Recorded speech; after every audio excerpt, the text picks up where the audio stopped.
তুমি কি মনে করছো তোমার বংশমর্যাদায় তুমি আল্লাহর নৈকট্য অর্জন করবে, আল্লাহ পর্যন্ত পৌঁছে যাবে? অসম্ভব, কখনো সম্ভব নয়। কারো বংশমর্যাদায় আল্লাহ পর্যন্ত পৌঁছায় দেয় না।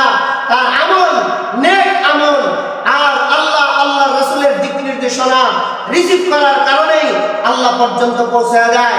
কারো তুমি মনে করো না তোমার বংশমর্যাদা তোমাকে আল্লাহ পর্যন্ত পৌঁছায় দিবে, না। এটা মনে করে থাকলে ভুল। তোমার পাপ, তোমার গুনাহের কাজ আর তোমার পাপাচার আল্লাহর নৈকট্য থেকে তোমাকে দূরে সরায় দেবে। এজন্য যুবক, এজন্য বংশ মর্যাদা যারা দেখাও আর মনে করো উলামায়ে কেরাম এদের কোনো বংশ পরিচয় নাই, এরা টুপিদারি নিয়ে মানুষের বাড়িতে মসজিদে অল্প বেতনে চাকরি করে আর মানুষের বাড়িতে খায়, এদের কোনো কাজ নাই। না আছে বংশ মর্যাদা, না আছে তাদের সমাজে কোনো মর্যাদা, না আছে রাষ্ট্রীয় মর্যাদা, তাদের কোনো মর্যাদা নাই। এটা তোমার ভুল ধারণা, তোমার ভুল ধারণা। ভুল ধারণার মধ্যে পতিত থাকলে তোমার ঈমান মজবুত হবে না, তুমিও আল্লাহ পর্যন্ত পৌঁছতে পারবে না। শুনে রাখো, স্পষ্ট কথা, যদি আল্লাহ পর্যন্ত পৌঁছতে হয় টুপি আর দাড়ি আর রাসূলের সুন্নাহ আর আল্লাহ রাসূলের ইত্তেবা ছাড়া সম্ভব নয়। এজন্য বলছি বংশ মর্যাদা দিয়ে কোনো লাভ নাই, বংশ মর্যাদার অহংকার করেও কোনো লাভ নাই।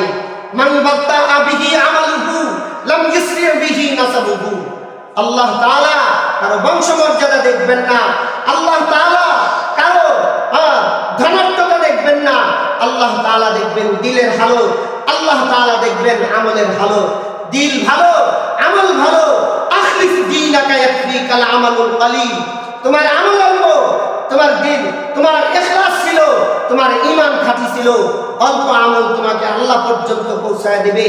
অনেক আমল করছো, তোমার ঈমান নাই, বেঈমান, তোমার অনেক আমল আছে কিন্তু তুমি কি করো? কোরআন সুন্নাহ মোতাবেক না, তুমি কুসংস্কার আর বেদাতের অনুকরণ করে অনেক আমল করছো। লাভ হবে না, কোনো লাভ নাই, কোনো লাভ নাই, সব বিফলে চলে যাবে।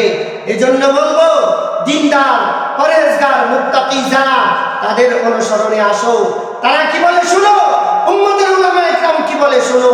তোমার ঈমানকে মজবুত করো, তাহলে আমল খাঁটি হবে। আর অল্প আমল খাঁটি, অল্প আমল খাঁটি এবং শুদ্ধ করে করলে আল্লাহ তাআলা অল্প আমল দিয়া তোমাকে জান্নাতে পৌঁছায় দিবে ইনশাআল্লাহ, আশা করা যায়।